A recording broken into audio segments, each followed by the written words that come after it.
think you can go ahead, Andrew. All right, it looks like people are still trickling in, so I'll give it about a minute and a half or so. All right.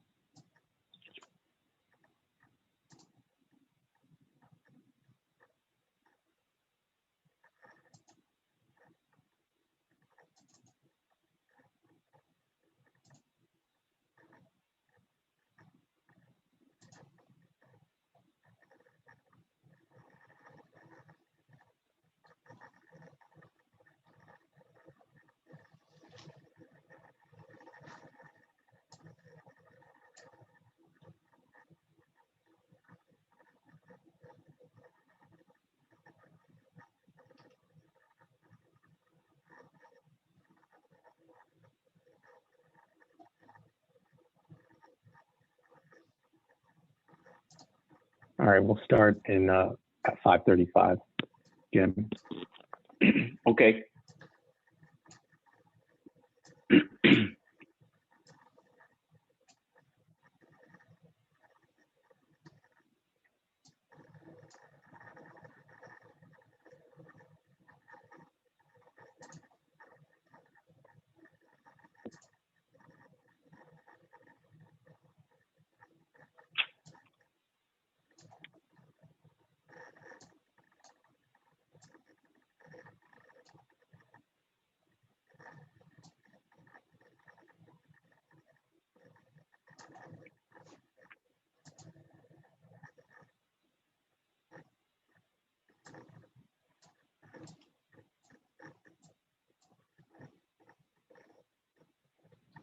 Okay, we can go ahead and get started.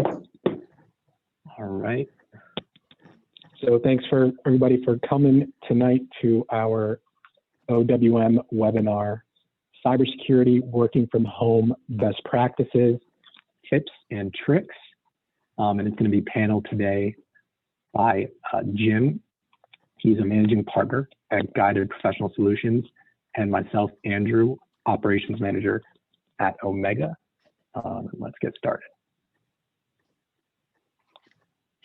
All right, so for the agenda today, we're going to get into a little bit of an introduction and give you guys some statistics regarding cybersecurity, and password best practices, phishing versus spam attacks, video conference security, proactive security tips. We can go over any questions the audience has, and we're going to conclude. And let me mention for the questions, you guys should be able to type any questions you have in the chat box. Carol is also on the webinar, and she's going to be monitoring those questions. We're going to address any questions at the end of the PowerPoint. So you can type them and send them now, but we're not going to address them until the end of the webinar.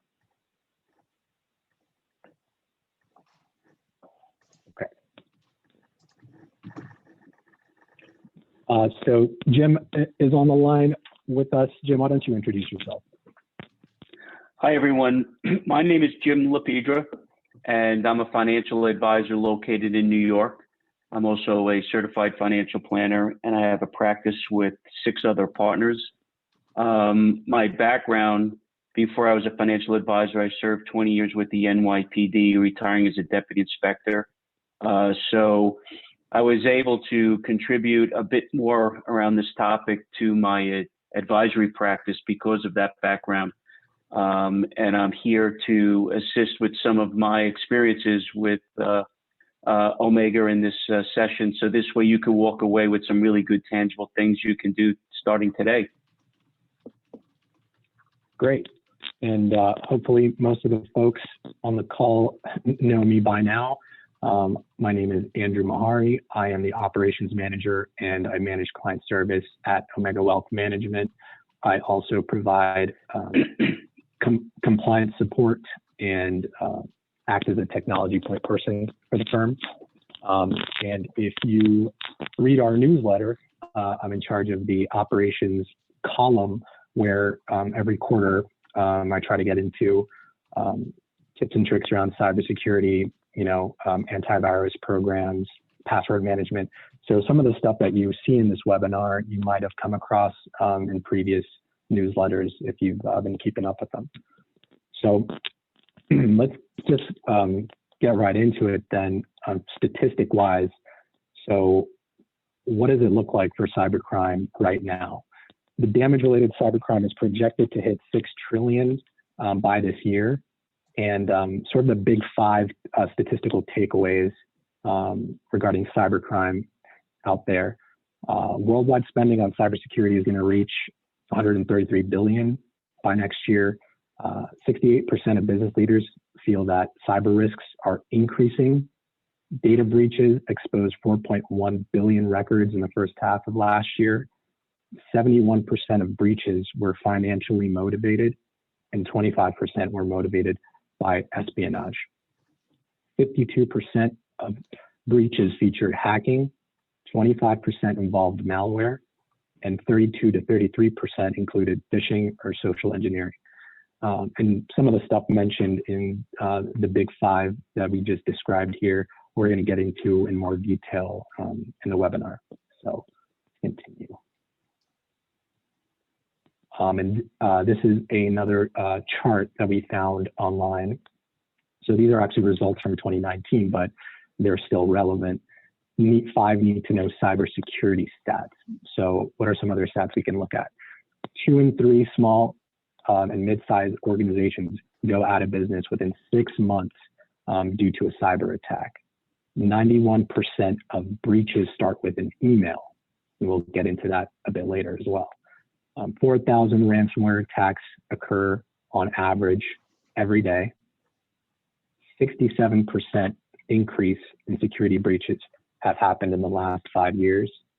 And traditional antivirus solutions are only 43% effective against today's threats. So while we will recommend some antivirus solutions to look at, really that's a small piece of what you can do as a user to protect yourself. And Jim and I are going to get more into that later. So I'm going to have Jim get into a little bit more detail here, but just to give you a summary, this is a bar graph from Statista, and it is showing the amount of monetary damage caused by reported cybercrime within the past roughly 20 years or so. Yeah, in this graph, you can see the trajectory of the growth, the volume of the crime. And there's something that I like to point out that's pretty startling, is that the numbers you're seeing here run into the billions. But keep in mind, that's only what's been reported. The folks that I speak with at the Secret Service and the FBI, they indicate that these numbers could quite easily be double because there's a lot of unreported, and some of them could be very large breaches. Remember that Equifax was aware of their breach and did not go public for several months because they felt that it was going to be leaked to the public. So there's a lot of big breaches that are causing a lot of monetary damage that is not getting reported. And also keep in mind that what is on the rise is medical identity theft, where medical policies are being hijacked. And it's not just the monetary damages, it's the commingling of the medical records of the victim and the bad guy. So you can imagine what kind of problems will exist with having commingled records with somebody with different blood type, medications, other procedures that were performed. So it goes beyond just monetary damages, but these numbers, believe it or not, are very conservative, could quite possibly be double. Yeah, and something else that's interesting to note, I mean, the jump from 2017 to 2018 is probably the biggest jump in this graph. And then again, there's a significant jump from 2019 to 2018. So I think there's a trend, obviously, that, the more accounts that we're able to set up online and the more electronic processing that happens and the more passwords that we use, unfortunately, it increases the opportunity to get hacked and compromised, wouldn't you say, Jim? Yeah, I mean, you could see the sophistication of these attacks has gotten way advanced, and that also contributed to this large gap up. And it's also the vector that they use, emails.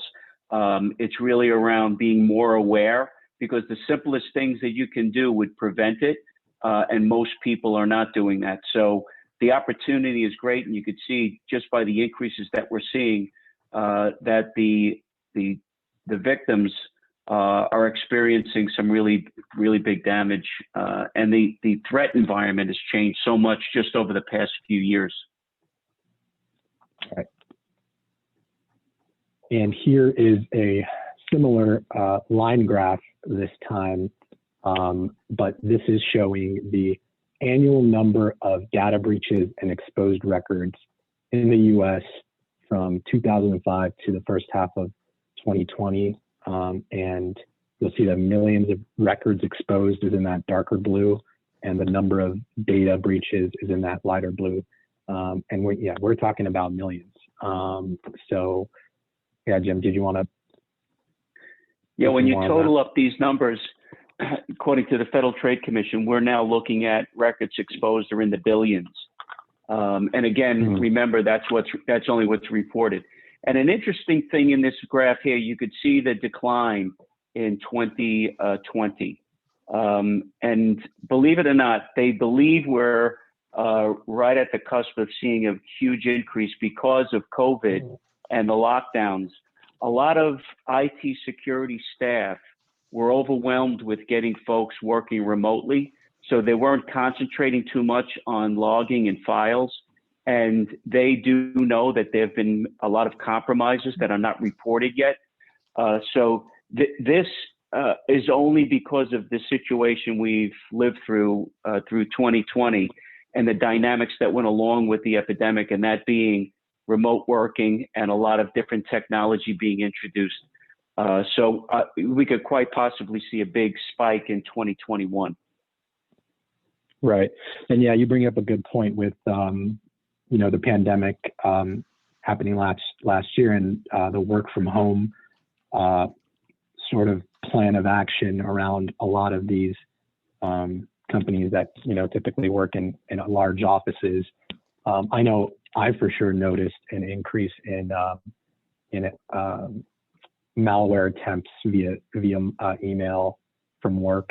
So I think that, I think if the work from home scenario exposed anything, it's that a lot of these corporate networks aren't as in tip-top shape as they should be, given the opportunity that it presented hackers last year and even, the first half of this year. So. As we've mentioned about being proactive, the current environment that we're in, people need to be more vigilant, proactive, and self-reliant than ever before. They really can't think that, it's not going to happen to me, because the threat is real. It's a real financial risk. And the first step in taking is being more aware of the problem, being more aware of the types of threats that are out there and how they can come to you, and developing good security habits around protecting yourself.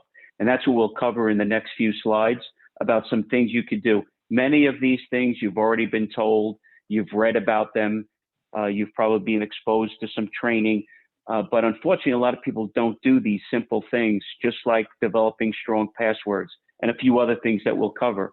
And my experience is if you do take these measures, it really does reduce your risk. You could never eliminate risk, but it does reduce the risk. And so to start that off, so what are some of the things you guys can do to protect yourself against these type of attacks? So the first thing that we want to talk about is what you can do to protect your passwords. So password management is super, super key. So some of the tips that we've managed to gather for this particular tip is include upper and lower case letters, numbers, and special symbols to keep the complexity high. So in case you're curious on what a special symbol constitutes, that'll be the exclamation mark, dollar, the number sign or hashtag sign, $sign, percent, or the ampersand. Honestly, I know it can be a pain to people or inconvenient to folks, but the longer, the better. We personally at our firm recommend at least 14 characters. And by 14 characters, 14 letters, if you will, to meet a high level of complexity. So the longer your password, the better. The longer your password, the harder for hackers to guess what your password could be. Look to change your passwords at least every 90 days. And I've added, at least for your most sensitive logins, I mean, if you've got a ton of accounts, online accounts out there, and trying to change passwords for every single account every 90 days could be a huge hassle. I would say try to at least do it for your most sensitive logins. So what would that entail? That would mean bank logins, investment account logins, and the like. And then lastly, using a password manager to keep track of your passwords. Some of these softwares are free with a caveat, and some of them you would have to pay to get the full benefit. And usually a caveat would be something like, you can only store up to 10 passwords for free. After that, you're going to have to pay subscription.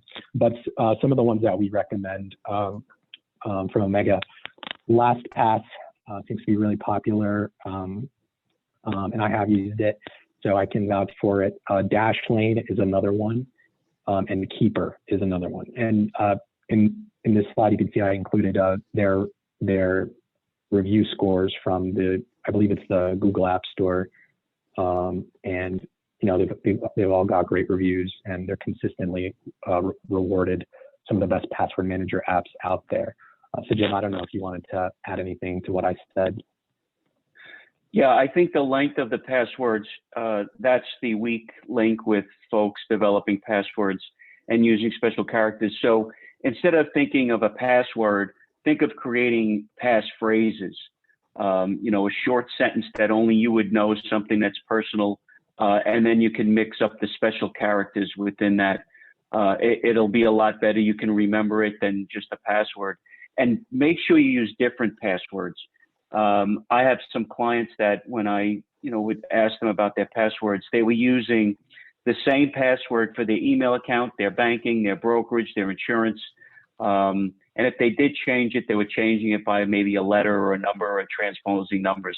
That's a really weak practice, which they've since corrected. And one other thing about the password managers, I recommend that you pay because they're relatively cheap, $50, $60 a year. I use a software called RoboForm, and I could put it on 5 devices. So I have it on my laptop, I have it on my phone, I have it on my family uses it for their computer as well as my daughter's phones. And the nice thing about it is you could turn it on and turn it off. So if you're not in an area where there's public Wi-Fi, you want to make sure that you're using, we'll cover this later on, a VPN, but it's easier to use the 3 here outlined here, which are very good top tier firms. And the questions that I get is, how secure is it? Well, everything's vulnerable, but these firms have been vetted. They go through extreme testing every day. And if the bad guys ever did get into their database, everything is encrypted. So the bad guys would be just getting encrypted files. So it's pretty secure, and it's a lot more safe than using the same password or having handwritten passwords written down. Right. And so we've got what can I do to protect my password? So some more on password management. Some common password weaknesses to avoid, and Jim got into a little bit of this in the previous slide, but avoid easy to guess passwords. Avoid including any PII, which stands for personally identifiable information, in your password. So really stress against using your name, using your street address, using your social, definitely don't do that. Date of birth, demographic info, basically anything that's associated with you that someone could find out from social media or even having a casual conversation with you, you don't want as part of your password. And I think Jim mentioned this before, avoid using the same password for multiple different accounts. So if you have the same password as your bank account, which is the same as your brokerage account, which is the same as your retirement 401k login, that's something you definitely want to avoid. And avoid common words and phrases. Password, that's a big no-no, obviously. QWERTY, which is just the first 5 letters on an American keyboard. And 1, 2, 3, 4, 5, 6, 7, 8, any common numerical sequencing, we definitely want to stay away from in regards to creating passwords. And we'll show you in the next slide the top 30 most used passwords in the world. This is according to safetydetectives.com. And Jim, I'm sure you're familiar with seeing some of these, maybe with some of the clients you've helped in the past, but obviously the number sequencing, password, I love you, princess, all of this stuff is a big no-no for the cyber community. One thing on the passwords, there are more devices called the Internet of Things being connected to the network and through your router. It could be home security systems. It could be baby monitoring, security cameras, and more things are getting connected. And many of these devices out of the box come with a password that is actually password 1, 2, 3, 4. And if it's not configured correctly and hardened with a strong password, it's so easy to hijack these devices. And what's been reported, and it was really shocking to me, is that you wouldn't believe the devices that have been taken over because of weak passwords. They were actually within hospitals, and they were remote surgical equipment, their security systems, because they did not change the easy passwords. So think about what the consequences could be of something like that. So when you do have devices, if you're connecting it to your router, even your TV, just make sure that you're changing the password and it's not the password that's coming with the device. Yeah, that's a great point. I know, for example, that when folks buy new routers, it usually comes with a preset password that might not be very complex. So if any of you folks out there have bought new routers or new modems recently, and you haven't changed the password that came with that device, you should look into updating that, just to be on the safe side. And for the next slide, we wanted to kind of get into the difference between spamming and phishing. These are two terms you're going to hear a lot with regards to cybersecurity and protecting yourself. So what's the difference? Spamming is when a cyber criminal sends emails designed to make a victim spend money on counterfeit or fake goods. It's irritating if it's not considered harmful. Phishing is attacks that are designed to steal a person's login and password details so that the cyber criminal can assume control of the victim's social network, email, and online bank accounts. So phishing attacks are definitely more harmful than spamming attacks. Phishing, we're talking about taking control of one of your accounts versus spamming, where they're just trying to get you to spend money on something, maybe send them a gift card number or something to that effect. Still damaging monetarily, but not nearly as bad as phishing can be. And those two screenshots below each is just to show you an example of what a spamming attack would look like, or a spamming email would look like, and what a phishing email would look like. And we'll get into that. We'll get into that more in a later slide. But I would say, in my experience, for the most part, the popular email hosts, Gmail, Outlook, They're pretty good at catching spam emails and filtering them out so they don't even get to your inbox.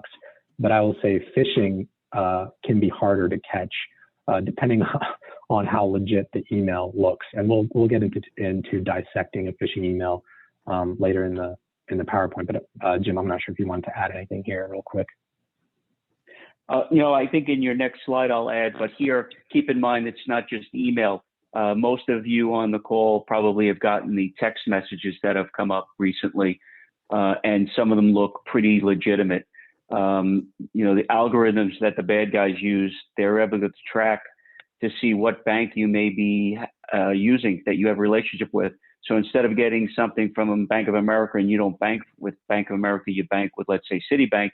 Now they're getting messages from Citibank saying that you've been compromised, you need to log in. So they're getting sophisticated, and it's just about being more aware. Yeah, great point. Yeah, it is not, these attacks are not limited to email, especially not today. They can catch you all kinds of ways. So how do spammers obtain your email address? So there's three main ways, okay? There might be a user account database leak. So, you might be subscribed to a newsletter or logged into a website that has stored your email address in their database, and then their database either gets hacked or data from their database gets leaked or stolen. But remember that just because they have your email address doesn't necessarily mean that they have your password. But they will use that email address to try to attack you in some way, whether it's spamming or phishing. So malicious links or images in emails. So that's another way that they collect your email address. When you intentionally or accidentally click on a link in a spam email, that might look like a legitimate email, but it was a spam email all along. Harvesting, so that's another technique that uses automated searching to scrape the web for email addresses that are publicly visible. So they can they use these bots to comb through message boards, comment sections, public records. If you've got your email address publicly displayed on any website, it'll fall into that sweep. And it's not as common, but it's still around. So try not to publicly advertise your email address on any public available searchable sites. It's very important. It's very important to have strong passwords for your email. You remember the Google hack, the Yahoo attack. A lot of email information was taken out, and it's still out there in the wild. So if they get access to your email and they take over that account, then they can use to get access to, let's say, your banking account. They can change the login, and normally if you have two-factor authentication turned on, meaning you'll either get a text message or an email to verify. And if they select email and they've taken over your account, they'll get into your bank account. So that's one of the accounts. Other than your bank account, you need strong passwords on your email. Yep, for sure. So also keep these things in mind. Avoid clicking links that end in foreign country codes or typos or numbers in place of letters. So that Microsoft link that I included there, obviously there's a letter 0 in place of an O. So if you're not looking carefully at these URLs that you're getting in your emails, I mean, this is an easy spoof. And .cn, that's not even a US country code login. So just watch out for things like that. I would say if there's a misspelling, account is actually misspelled in that URL.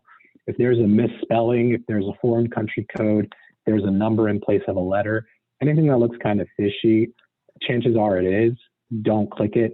Move it to spam if you can, or delete it. Avoid links that reference an expired passwords, emails being deleted, or an email account being closed. So a lot of times, these kind of emails will be phishing attempts. So again, double check the sender's email address, especially. Double check any links that are in the email that they're trying to get you to click on. just be sure it looks legitimate before you actually click on anything. Never, ever, ever input usernames or passwords. So if you end up clicking on a link in a suspected email and you're met with, let's say, a Microsoft Office login window, close out of the window right away. The websites you are redirected to, they're designed to look like the real thing. So a lot of these fake spoof sites, they're designed to look like the Office 365 login site, but it's not. So there's something that's going to give it away. Like I said, there's going to be typos in the email. There's going to be maybe a poorly constructed sentence or two, a low quality image. Maybe in that email where they're pretending to be Microsoft, there is no Microsoft logo in the email, or maybe a fake looking logo. The list goes on and on. So just reiterate that if you get any type of email that's trying to warn you of an expired password or emails being deleted or an account being closed, double, triple check any URLs that are in the emails, any links that they're including, the spelling, the sender, make sure the sender's email address looks legit. And we're going to actually get into what a phishing email looks like in case you guys haven't come across one before. So this is actually a phishing email that was sent to a student at the University of Virginia. And so I grabbed this screenshot from one of their blogs. But basically,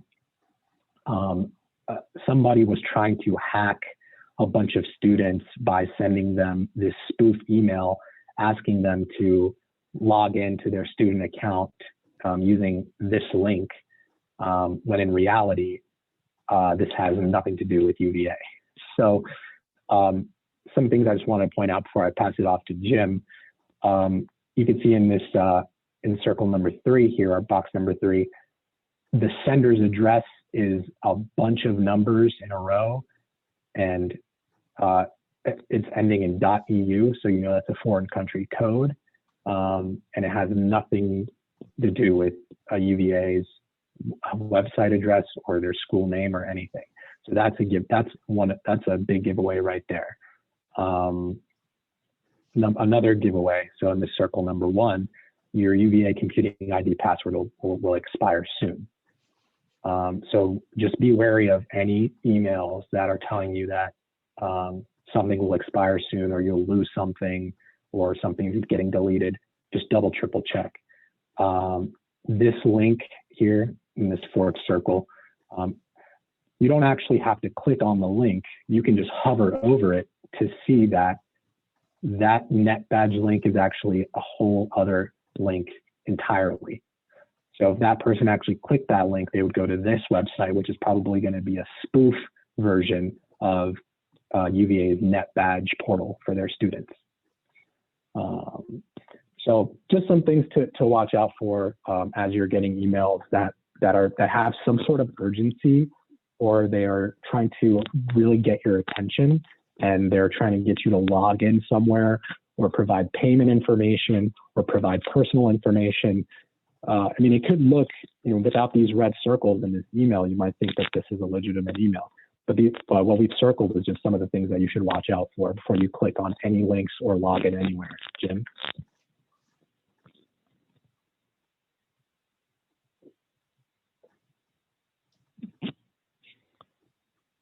Jim, you still there? I'm sorry. The one thing you should look for in emails that you suspect, in the middle of the page, you see number 4. You could see at the beginning of the URL string HTTP. That stands for Hypertext Transfer Protocol. But if you go down to the bottom of the screen, and if Andrew, you could highlight it, where you see right under Dissecting Phishing Email, right at the bottom. Yep. You see the HTTPS? The S stands for secure.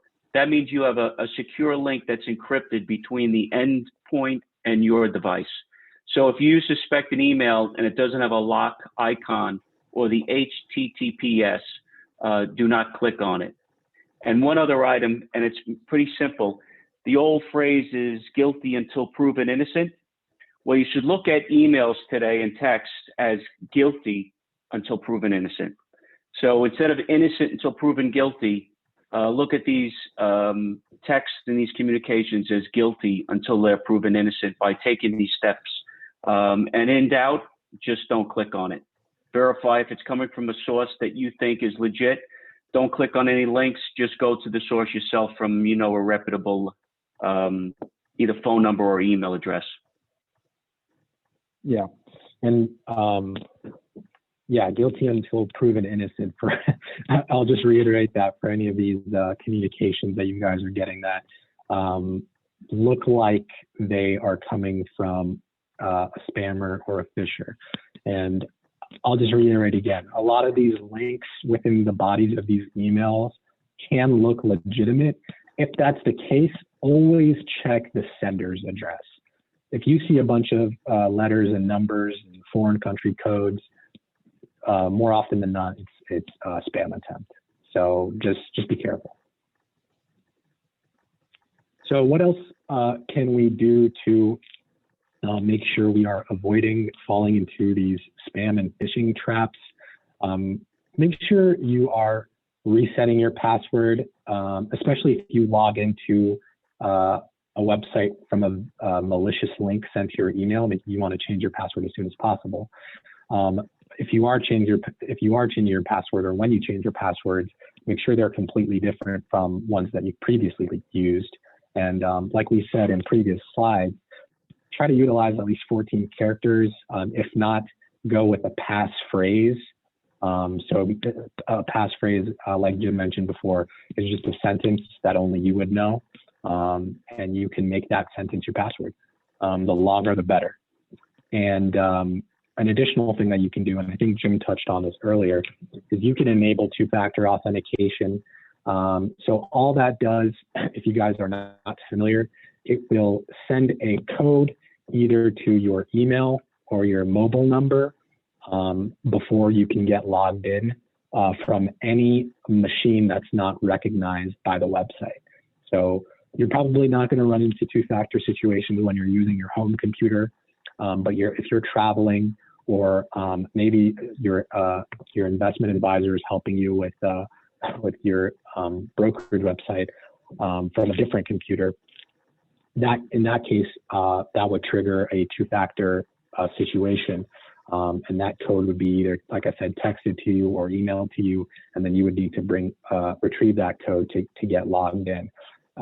If you are using websites where you don't ever run into two-factor, specifically for things like banks, email, brokerage sites, if you have any portals that you use, like with your accountant or your investment advisor, financial planner, I would recommend that you try to get those enabled if possible. I mean, I know a lot of websites don't have this technology just yet, but I know, for example, we use Outlook, or I should say Office 365, and they have two-factor enabled, so that helps us add another layer of security. And I know personally for Gmail, if any folks out there use Gmail, then you do have the opportunity to enable two-factor from Google's settings. So just keep that in mind. If you do use any websites that have that feature, try to enable it just to give you that extra safety. Jim, I'm not sure if you wanted to add anything here. No, I think two-factor authentication is going to be the norm. And it seems inconvenient right now because it slows down the process of logging in, but it really does. It greatly reduces your risk. It's a tremendous step, and it's well worth it. I'd rather be inconvenienced than having a compromise. So it's something you should really do if the opportunity is there from your either your bank. Many organizations are now requiring it. So if it's available, you should use it. Yeah, take full advantage. Like Jim said, it can be a pain, but it's better to be safe than sorry and take that extra step to get logged in and protect yourself. So we're going to get into a little bit of some tips that you can take to protect yourself or keep yourself safe while you are video conferencing. So how can you keep yourself safe when you are Zooming? And that could be, Zooming with us, Omega, Zooming with your friends and family, Zooming with any other professionals you meet with, what have you. Just try to keep these tips in mind. So you want to make sure that Zoom is up to date, or GoToMeeting, or whatever software that you use. Just make sure that it's up to date. These apps, they're constantly pushing out patches and fixes to beef up the security and the performance of their software. So just make sure that, if you've got a notification that your video conferencing software is out of date, just make sure you're updating it. Don't delay that update. And obviously you might be missing out on some feature upgrades as well if you delay the update. So just make sure you're on the latest version of these video conferencing tools. Be aware of Zoom bombing. I guess that's a new phrase that folks came up with last year when people started working from home due to the pandemic. A lot of these hackers were joining, random classroom Zoom calls and conference Zoom calls, and they were essentially disrupting the entire conference, video conference. And part of the reason why they were able to do that is because these rooms, these video conferencing rooms, virtual rooms, of course, they were not locked by a password, or the moderator did not have the ability to admit folks who came in late. Therefore, anybody could join. So what you want to make sure you're doing is if you are creating a Zoom meeting or you are joining a Zoom meeting, there should be a 9-digit meeting ID similar to other video conferencing softwares. There's usually a 9 or 10-digit meeting ID.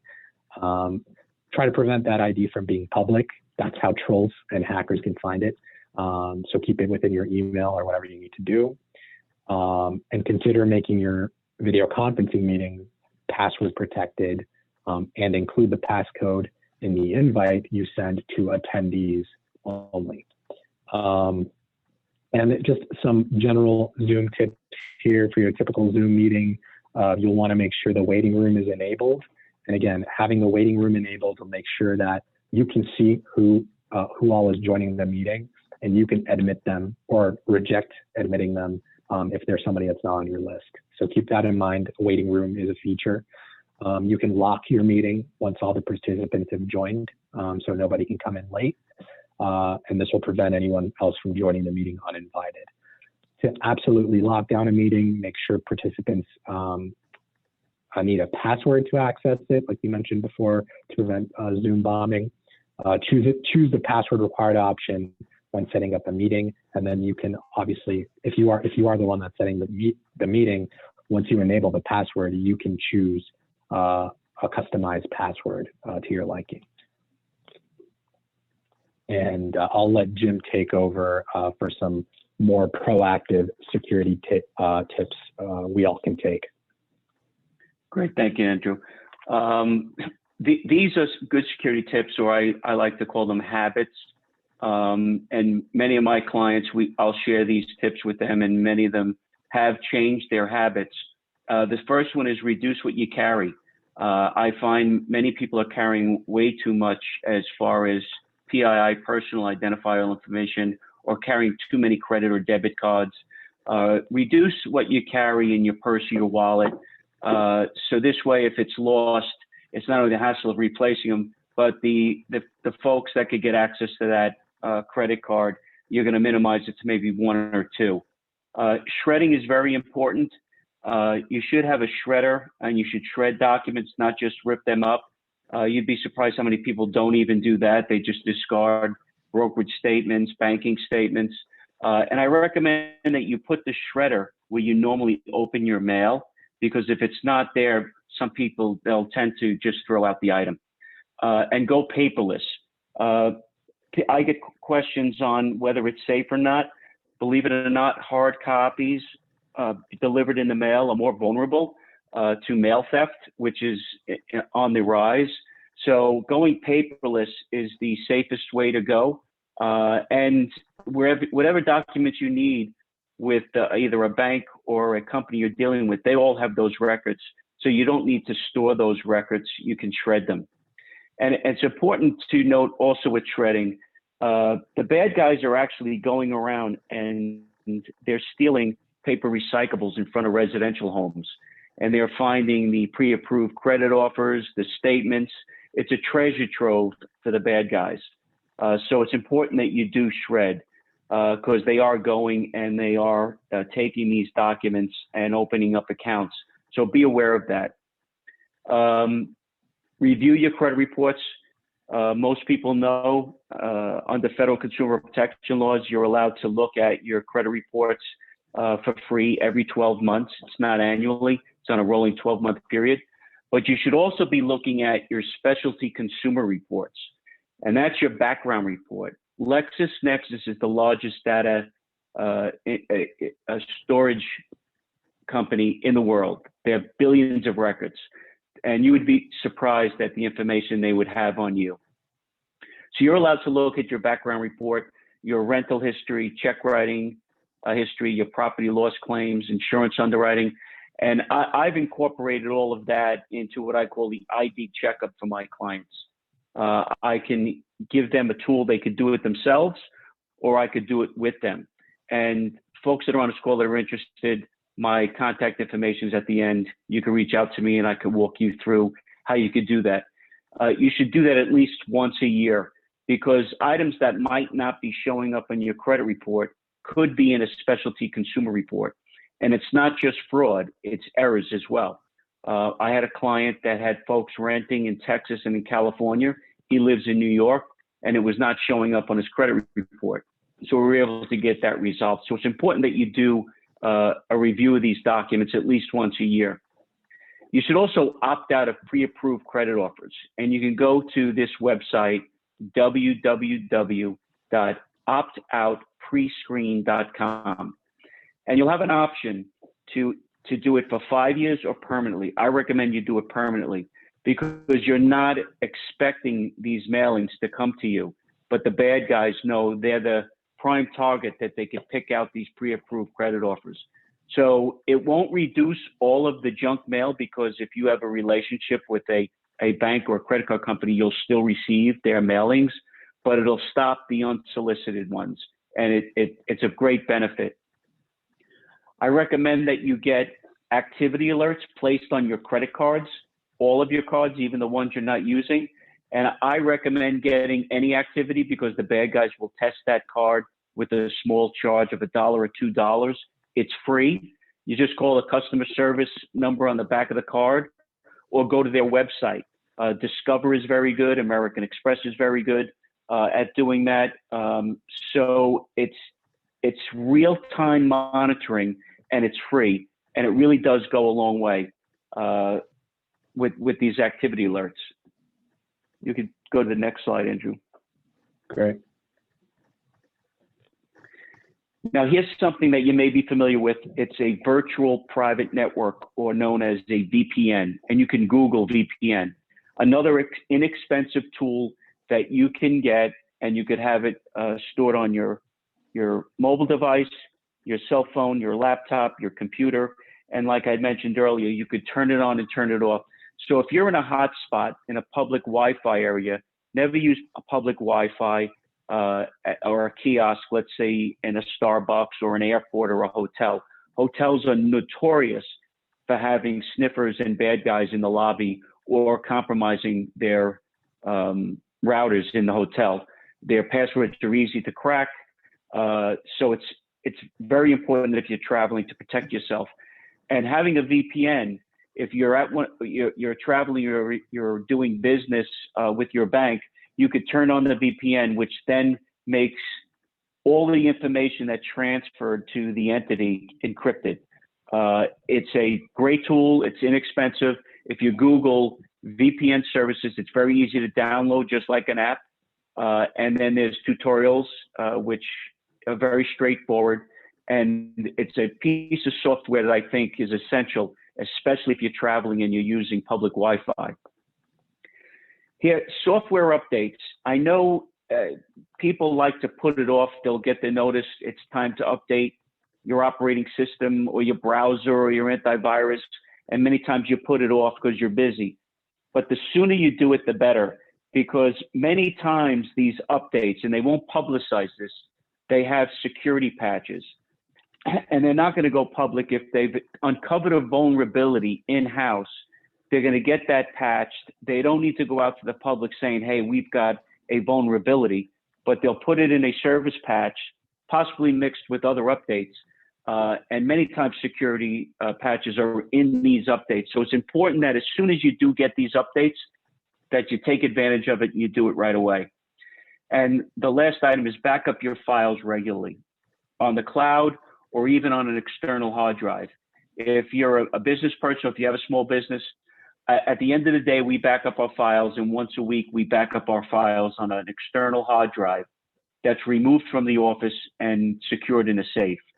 This way, if we have a compromise, we can restore our own files and restore our systems back to a state that they should be, and we don't have to worry about ransomware. If you're not a business, sometimes your computer crashes and you have issues and you've lost data. But by regularly backing up your files, it'll go a long way in fighting the malware that's out there, as well as someone hijacking your system. And being aware that when you throw away your electronic equipment, dispose of your phones or your laptops, wipe the hard drive. There's free software you can do it. And if you don't want to do that, you can remove the hard drive from the device and destroy it. If you're not going to be donating the equipment and erasing the hard drive, at least remove it from the device before you dispose of it, because like I said, they're looking not only for trash as in paper form, businesses and people do throw out these devices with the hard drive, and they'll be able to get access to that. Keep in mind also, printers store information. So if you have an office or your home printers, if you're going to dispose of them or you're going to have somebody repair them, be aware there's a hard drive, and everything you've copied or sent is on that hard drive. So you want to make sure and be aware of that. And one other item I'd like to mention is that because of the relationship you have with Omega, if you contact me, and I'll give you my contact information, I'll send each of you that are on this call a free copy of my book. I'll send it to you either in an ebook or PDF format, whichever you choose. And I think it's got good, straightforward information that'll expand on what we've talked about today. Excellent, excellent. Yeah, and we will get you guys Jim's contact before we wrap up the webinar for the evening. Awesome. So I know it was a bunch of information, but hopefully we were able to present it in a way that was understandable and digestible to the audience. So now is the opportunity for questions. Carol, I don't know if you are back on, but have you been able to monitor any questions we've gotten? Yes, I have, Andrew. Can you hear me? Yep, can hear you. So from Mr. Collins, he had 3 questions. I'll give them to one at a time and give you time to answer each one. The first one is, Okay. Is there any danger in opening an email from a source that you don't recognize? I don't mean attachments, just the incoming email itself. Okay, Jim, I'll let you answer after me, but I think when you just open the email, just opening the message itself, I don't believe is a threat. I think when you click an attachment or click a link or click anywhere that has maybe an image in the email or anything like that, a hyperlink obviously will be potentially threatening to your cyber situation. But Jim, I'm not sure if just opening the email on its own would put you in any danger, would it? They've actually discovered some sophisticated capabilities where that does happen. It's Wow. not that rampant in the wild just yet, but because it is pretty successful, because people will open the email to look at the link, they're aware of not clicking on a link. It's not as prevalent right now, but they found that the capability is there. So how to defend against that is really going to be a very, very difficult thing to do. And hopefully that the spam filters that are put in place will catch something like that. Because it'll probably be embedded, it'll be embedded with a code that'll be identified that it's a threat because of the opening of the email. They're going to have some sort of malware in that email that hopefully a spam device will be able to catch. But the capabilities are there. Okay. Well, yeah, I stand corrected. So I guess that Mr. Collins, in that case, you want to be super careful and not even click into the email. I would just reiterate to see, just make sure you see the sender, because I'm pretty sure you can see the sender prior to clicking into any actual email. And if that sender address is fishy, don't even click into the email, just delete it. Okay. Carol, were there other questions? Yes, question number 2 from Mr. Collins is, also, when I attempt to unsubscribe from an unsolicited email, I am often asked to confirm my email address. Is it okay or to do that, or are they just asking for your email address so they or others can use it again? You want me to take that one, Andrew? Yeah, why don't you try this one? Yeah, it's if it's unsolicited, you didn't initiate that communication where you would subscribe to a blog or a newsletter. Do not click on it and do not offer your email. Just delete it. You were probably one of maybe 1 million people that received that, and they're just fishing to look to see who will engage the communication and then provide an email. So just delete it.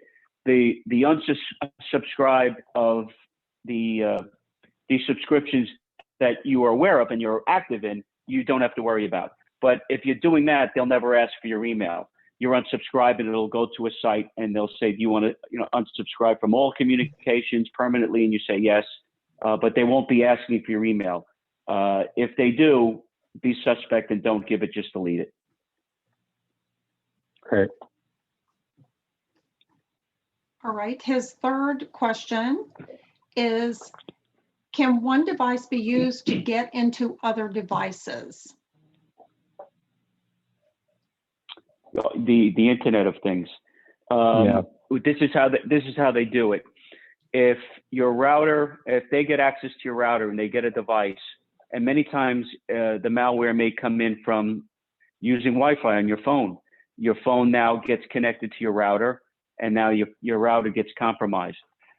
If they could now get connected to, let's say, your security camera or a home network, your heating system, they can attack other devices through the router. The router would be the attack point. So let's say if there's not a communication channel between, let's say, my security camera system and maybe a baby monitor, what they'll do is they'll communicate through the router to that other device, and they'll be able to take control of it if it's not password protected. So the capability is there, but many times it's not the external device, the device. They'll use the router to go back and forth to the devices to control them. And that's why it's important that you don't keep the password that came with your router. I think we mentioned before, these routers will come packaged with a preset password that's usually not very complex.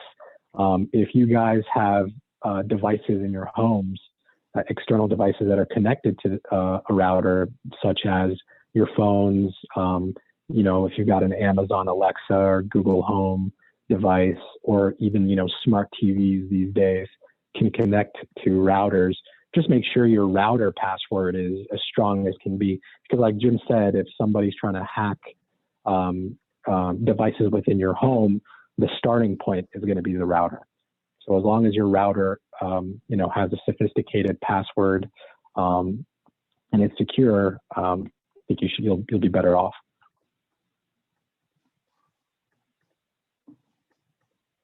All right, so Sheila Narayan has two questions, but I'm going to go with her last one, which is she actually, it's very, it goes to the last question, similarly to the question in reference to scam emails. What happens if you open a scam text message but do not click on a link? I think it's what we were talking about. Yeah. The capabilities of you getting compromised with malware, it does exist. The technology is there just by opening up the email but not clicking on the link. It's not as prevalent yet, but I know that it's happening because of the communications I have with the people that are watching it. But it is something to be aware of, and they're trying to work solutions for detecting it where it stops it at the gate. The spam mail, they've gotten sophisticated with catching some of these rogue emails, but the capability is there, like we had mentioned.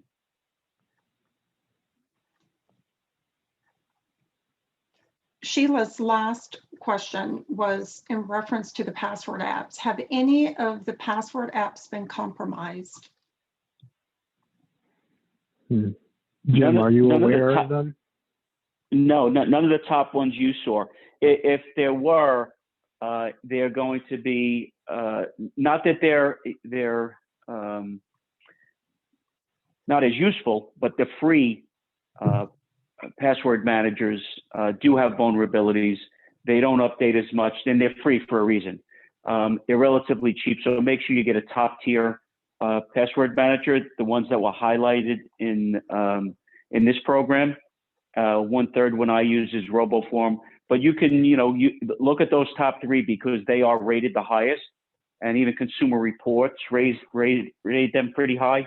And they do have very strong security and encryption, and they're tested. They actually hire in-house what's called white hat hackers, and their job every day is trying to hack into their system. So they're pretty secure, but those top tier firms have not been hacked. Sheila has a follow-up question. She was asking about text messages. Is there anything that we can offer up to prevent scam texts? Just being aware. They're just similar to emails. And text messages now are being more successfully used by the bad guys than emails, because usually you're busy, you get a text, and it's just human emotion. That text is going to pry either on your fear or some other emotion that you're going to click on that link, and you're going to think it's legitimate. If you didn't start that interaction, you get a text, and you're suspicious, do not click on it. If you think it came from your bank or it came from somebody that you're familiar with or you have a relationship with, and it should, like I said, treat text and emails guilty until proven innocent. Unfortunately, that's the world we're living in today, but if you take those precautions, you'll keep yourself safe. So the best thing to do is be more aware. Don't be too quick to click on a link. And if in doubt, go to the source that you're familiar with. If it's your bank, don't click on the link. Go to the link you know is legitimate with your bank. If it's somebody that's, let's say, a client or a relative or friend, make sure that you contact them directly, not through that text message. Especially if it's an unsaved number, I would add. Yeah. You get a random number and it might be a scammer trying to pose as a friend or family member. Make sure you contact your friend or family member first, if it's a number that's not already saved.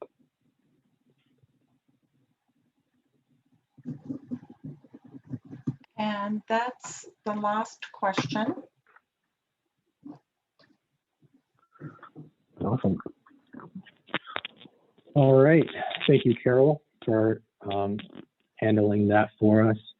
The last slide here, you guys want to contact Jim for more. His email is right here. It's jim@id360.com.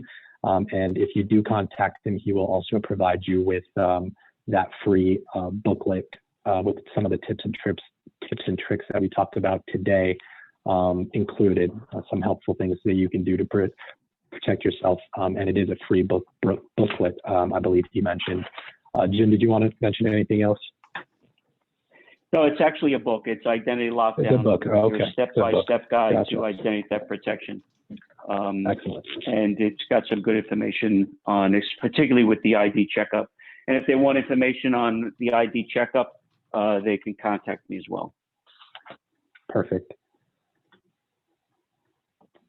And I believe that's it for tonight. So I want to thank everybody for joining us for the webinar. Thank you to Jim for guest hosting with me, and Carol for moderating and handling the questions.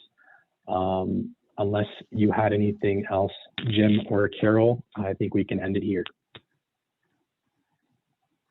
No, that's it. Thank you very much. Thank you, Andrew and Carol, and thank Omega for taking this topic and addressing it the way it should be. Excellent. Okay, everyone. Have a good night. Thank you. Good night.